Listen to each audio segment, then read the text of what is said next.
tamang kakasaliksik. Matapos ang halos 2 taon at kalahati ng labanan, hindi pa rin nakakamit ng militar ng Russia ang tuluyang tagumpay sa bansang Ukraine. Sa bawat tagumpay sa teritoryo, mas matindi ang nagiging pagtuon ng mga Ukrainian. Mas lalong lumalala ang sitwasyon para kay Putin dahil ang suporta sa Ukraine ay lumalawak mula sa iba't ibang panig ng mundo. Daang-daang bilyong dolyar na ang naipadala sa Ukraine bilang tulong militar at may mga pangako pa na mas maraming pondo sa inaharap. Dahil sa mga aksyon ni Putin, napilitan ng ilang miyembro ng NATO na maghanda sakaling maganap ang anumang posibleng kaguluhan laban sa Russia. Hindi ganito ang plano ng Russia sa kanilang layunin na sakupin ng Ukraine. Inaasahan nilang mabilis na makukuha ng kanilang bansa ang Ukraine sa loob ng ilang linggo, ngunit hindi ito nangyari. Isa pang problema ni Putin ay hindi lamang ang mga bansa sa kanluran ang tumututol sa kanilang aksyon. Simula kasi nang sumiklab ang digmaan sa Ukraine, naging mas aktibo ang bansang Japan bilang isang kaalyado ng Ukraine. Mula noon, isinagawa ng Japan ang mga hakbang na nagbigay ng malaking hadlang sa mga ambisyon ng Russia. Noong Pebrero 2024, nagkaroon ng pag-uusap ang mga opisyal ng Japan at Ukraine para sa isang bagong kasunduan sa pamumuhunan. Ang kasunduang ito ay magpapahintulot sa Japan na magbigay ng pondo sa Ukraine kahit na patuloy itong binobomba ng Russia. Sa pag-uusap na ito, muling tiniyak ng Japan ang kanilang pangako na magbigay ng tulong sa pagbangon ng Ukraine. Isa sa mga naging resulta ng pag-uusap ay ang bilateral na kasunduan sa buwis sa pagitan ng Japan at Ukraine. Ito ay magtatakda ng mga tuntunin upang maiwasan ang dobleng pagbubuwis sa mga kumpanya at individual mula sa dalawang bansa. Ibig sabihin, hindi na kailangang mag-alala ang mga Japanese investors sa Ukraine na mapapatawan sila ng buwis mula sa parehong bansa. Bukod dito, binawasan din ng Japan ang mga restrictions sa visa upang madali ang pagpasok ng kanilang mga mamumunuhan sa Ukraine. Nagpahayag din ng suporta ang Japan sa kanilang venture capital companies na nais mag-invest sa Ukraine. Naglaan ng Japan ng $1.35 billion na suporta para sa kanilang mga negosyanteng aktibo na namumuhunan sa bansang Ukraine. Isang halagang maaaring lumago sa mas malaking pondo para sa Ukraine na magagamit sa labanan nito at sa muling pagbangon ng kanilang bansa.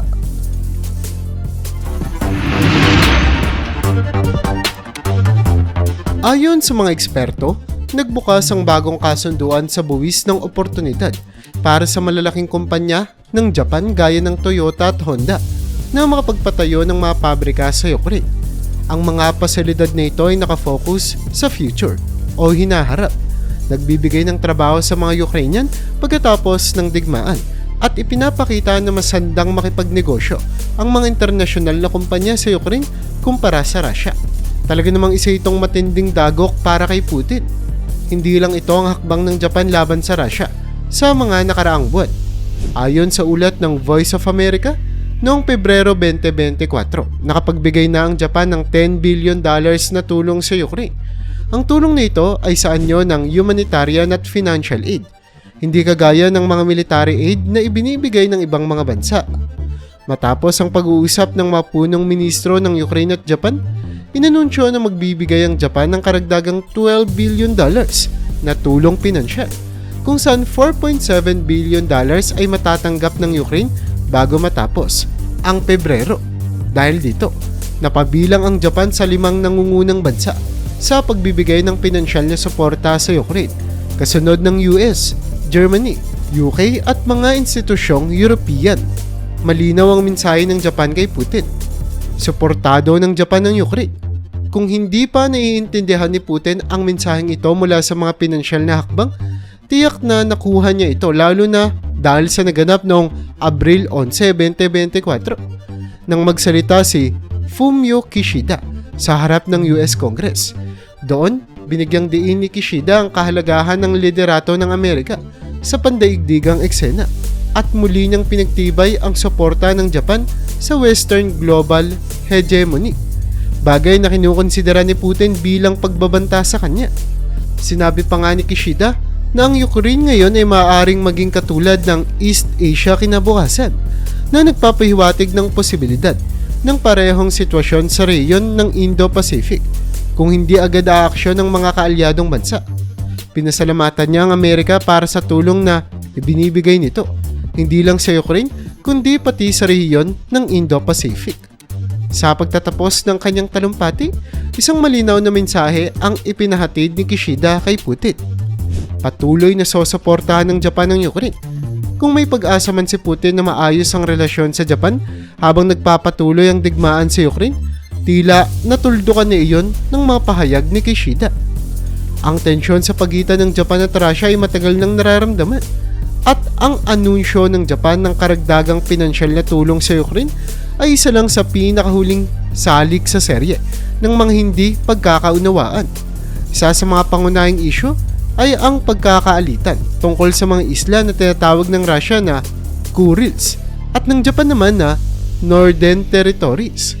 Matapos ang ikalawang digmaang pandaigdig, inangkin ng Soviet Union o Russia na ngayon ang mga isla na ito na matatagpuan 110 milya mula sa Hokkaido ng Japan. Simula noon, patuloy itong pinagtatalunan ng dalawang bansa at lalo pang tumindi ang usapin sa mga kamakailang kilos ng Russia.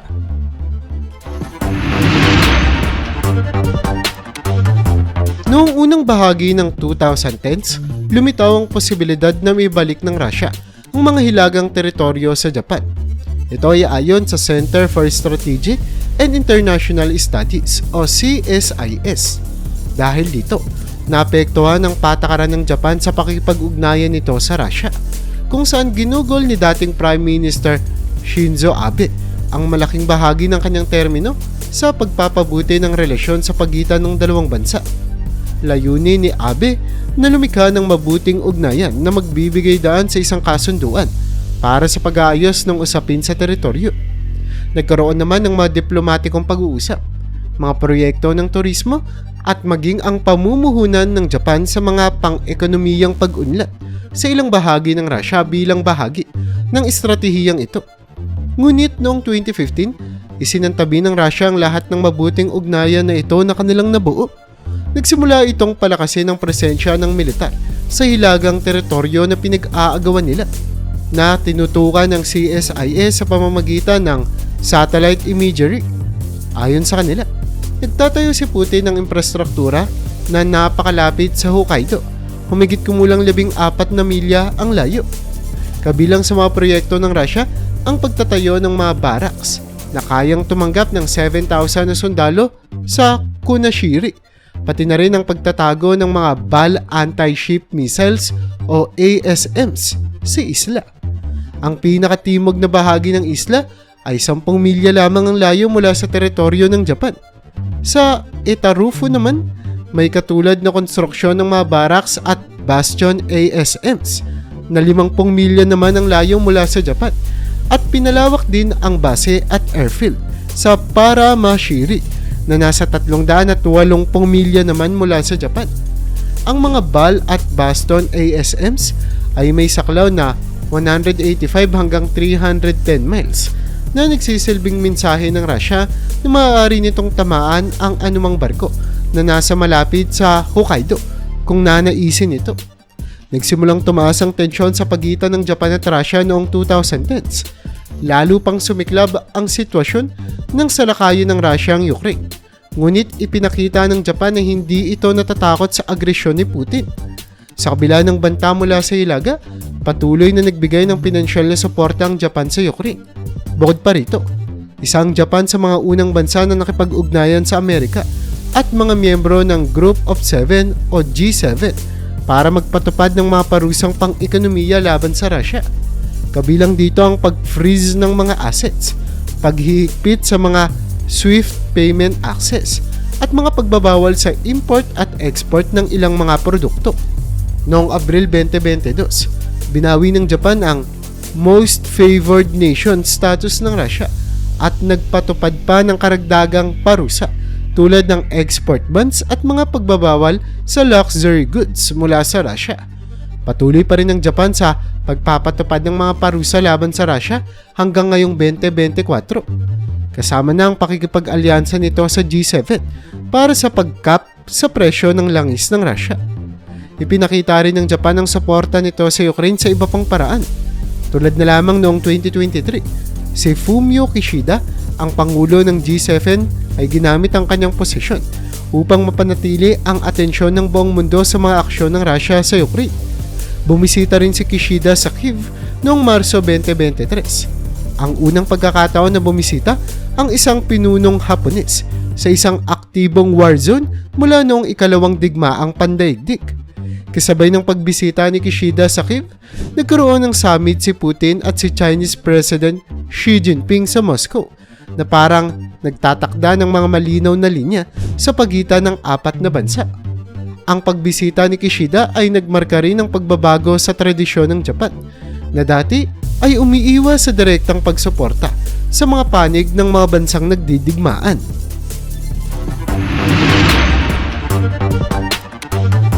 Hanggang dumating nga ang buwan ng Mayo taong 2023 kung saan inimbitahan ng punong ministro o Prime Minister ng Japan si Pangulong Volodymyr Zelensky ng Ukraine sa isang G7 summit.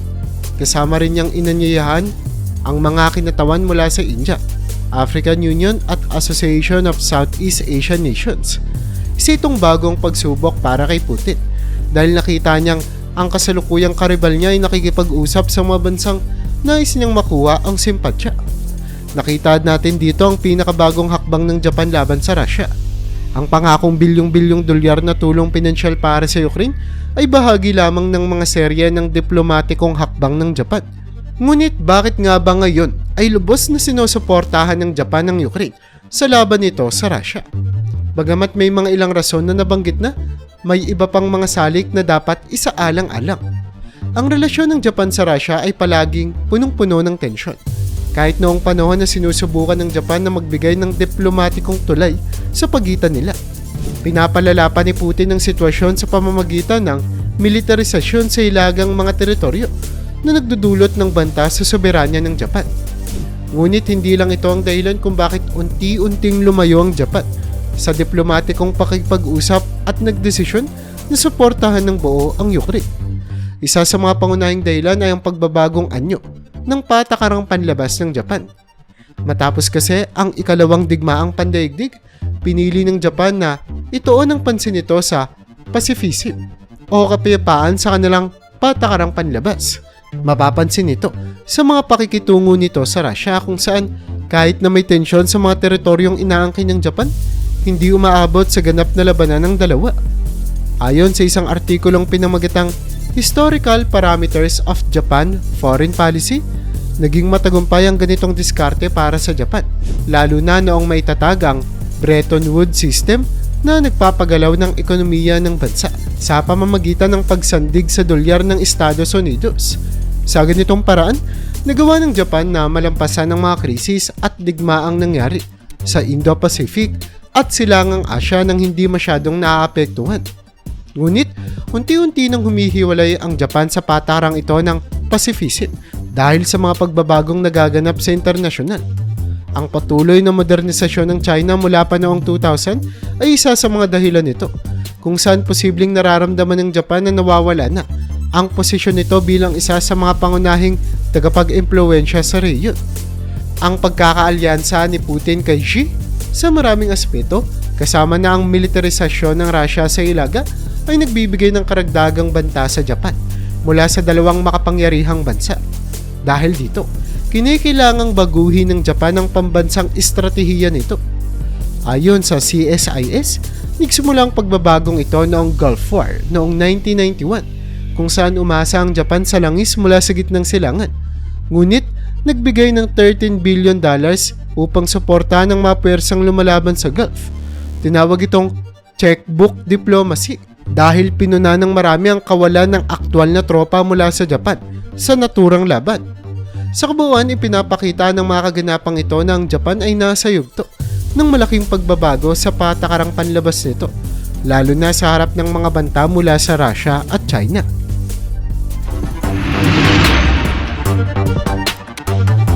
Sa paglipas ng mga taon, nagbago ang paraan ng Japan sa pakikipagtulungan sa pandaigdigang komunidad.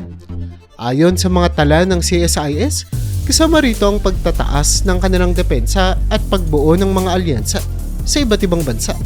Ang pagbabago ay mas naging malinaw ng aprubahan ng kanilang gabinete ang pinakamalaking budget para sa defense na aabot sa $55.9 billion para sa taong 2024. Taon-taon, tataas pa ang halaga nito hanggang umabot sa $62.5 billion sa taong 2027. Bukod dito, sumali rin ang Japan sa isang trilateral na kasunduan sa depensa kasama ang US at South Korea at pinalakas ang relasyon nito sa NATO, India at Australia.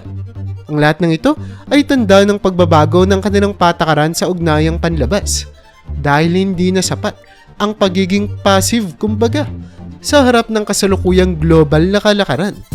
Ayon sa survey noong Marso 2022, matapos ang pag-atake ng Russia sa Ukraine, 77% ng mga Japanese ay naniniwala na kailangan ng pagkakaisa ng mga bansa upang pigilan ng Russia. Takot na ang mga tao na ang tagumpay ng Russia sa bansang Ukraine ay magbibigay taan para sa ibang bansa gaya ng China na gawin ang kapareho sa rehiyon ng Indo-Pacific, partikular sa Taiwan. Nakita ng Japan ang kahalagahan ng kanilang pakikibahagi sa pandaigdigang pagsisikap na pigilan ang agresyon ni Putin. Sa ganitong paraan, may papakita rin ng Japan ang kanilang kahandaan na tumulong sa mga kolektibong pagsisikap na pigilan ang anumang pagsalakay ng China sa hinaharap. Ang dating mga politiko na sumusuporta sa pagpapalakas ng relasyon ng Japan at Russia ay unti-unting nagretiro o nawalan na ng impluwensya. Ang pagpatay kay dating Prime Minister Shinzo Abe noong 2022 ay nagtulak din sa mas malinaw na pagbabago ng patakaran. Si Abe, na kilala bilang malapit kay Putin, ay nagtulak ng mga pro-Russian na hakbang tulad ng hindi pagpapapataw ng mga sanksyon noong 2014 matapos ang pagsakop ng Russia sa Crimea. Gayunpaman, sa kanyang pagpanaw, nawalan si Putin ng pinakamalaking taga-suporta para sa Japan. Samantala, ang bagong henerasyon ng mga politiko sa Japan ay mas lumalayo sa impluwensya ng Russia.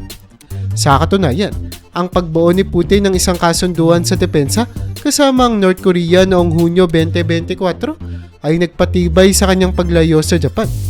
Para sa Japan, ang kasunduan ay isa na namang senyales ng agresyon, lalo na't itinuturing na banta ang North Korea sa rehiyon ng Indo-Pacific, pati na rin sa mga kaalyado nitong South Korea.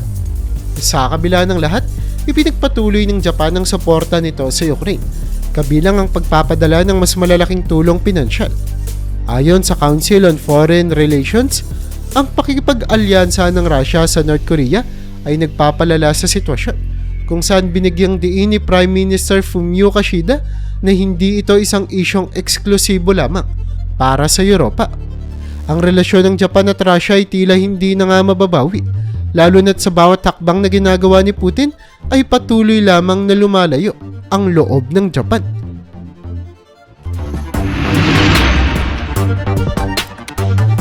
Well, patuloy ang mga diskusyon kung ang tulong pinansyal ng Japan sa Ukraine ay posibleng maging tulong militar sa hinaharap. Ang ganitong hakbang ay magiging malaking dagok sa relasyon ng Japan at Russia, lalo na para kay Putin na kasalukuyang nakikita ang pagkasira ng mga relasyon nito sa iba't ibang mga bansa. Sa kabila ng patuloy na debate, nag-aalangan pa rin ang Japan na magpadala ng armas ng direkta. Bagaman hindi nagpapadala ng armas ang Japan, may mga paraang ginagamit upang masiguradong makakatulong naman sila sa Ukraine. Isa sa mga ito ay ang pagpapahintulot sa paggamit ng pinansyal na tulong ng Japan para makabili ng mga armas ang Ukraine, kahit hindi direktang nagbibigay ang Japan ng mga ito. Ang tulong pinansyal nito ay mahalaga rin sa pagpapatatag ng ekonomiya ng Ukraine at pagpapatakbo ng mga pabrika nito na maaaring makagawa ng sariling mga armas. Isa pang hakbang na ginawa ng Japan ay ang pagbebenta ng mga Patriot missile sa Amerika. Bagaman walang kondisyong nakalakip sa paggamit ng mga missile nito, malaki ang posibilidad ng mga missile systems nito ay makarating sa Ukraine sa pamamagitan ng Amerika. Alam ng Russia ang posibilidad nito at nagbababala ng epekto sa relasyon ng dalawang bansa kung may makitang Japanese missile sa Ukraine. Gayunpaman, tila hindi gaanong nababahala ang Japan sa mga posibleng maging epekto ng kanilang mga aksyon. Nagbigay rin ng Japan ng mga kagamitan tulad ng body armor, helmet, at mga sasakyan bilang bahagi ng kanilang tulong na nagpapakita ng mas direktang suporta sa Ukraine. Sa kabila nito, patuloy na tumitigil ang Japan at iniiwasan nila ang pagpapadala ng mga armas. Isang patakarang sinasabing kailangan ng baguhin ayon sa ilang mga eksperto. May mga akbang na isinasagawa ang Japan tulad ng pagbabago sa mga alituntunin nito upang pahintulutan ang pag-donate ng mga non-lethal equipment. Bagaman hindi pa rin nagre-resulta ito sa pagpapadala ng mga sandata, lumalakas naman ang panawagan na dapat ng mas maging aktibo ang Japan sa suporta nito. Ang mga miyembro ng Nippon Ishin Nokai, isang partido na may matibay na tindig, ay nagpapakita ng ganitong panawagan sa Japan na nagpapadala pa ng mga pick-up truck na may mga lamang mga pagkain para sa Ukraine. Samantala, may mga argumentong sinasabing hindi direktang nagpapadala ng armas ang Japan dahil sa kakulangan nito sa sarili nilang depensa. Ayon kay Atsuko Higashino, isang profesor sa University of Tsukuba, posibleng hindi magpadala agad ng Patriot missile ang Japan sa Ukraine dahil sa pangangailangang tugunan muna ang sariling kakulangan sa depensa ng bansa nila, lalo na laban sa mga banta mula sa China at Russia. Ang $12 billion na tulong pinansyal ng Japan noong Pebrero 2024 ay isang malaking tulong sa Ukraine at nagbigay din ng malaking epekto sa relasyon ng Japan at Russia. Kung magpasya ang Japan na magpadala ng mga sandata, ito ay magiging malinaw na mensahe na tinututulan nito hindi lamang ang mga kilos ng Russia sa Ukraine, kundi pati na rin ang pagpapalawak ng impluwensya ng Russia sa Indo-Pacific at ang militarisasyon ng mga hilagang teritoryo. Patuloy ang mga katanungan kung ang Japan ba ay magpapadala ng armas o mananatili sa kanilang polisiya ng pagiging mapayapa. Ano sa tingin mo? Ano kaya ang magiging reaksyon ng Russia kung lumampas ang Japan sa linyang ito?